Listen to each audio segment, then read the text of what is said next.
जहाँ कपाल रे जहाँ लेखा ही केवल पूर्व जन्मर कर्मफल ही लिखा जाइछि।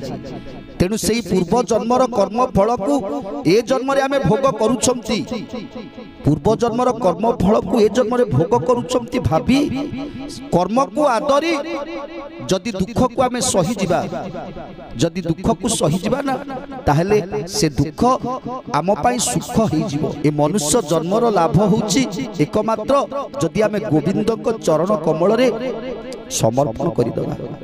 जदि मनुष्य जन्मर लाभ होउछि केवल गोविंद को पादरे समर्पण करिदबा निजको।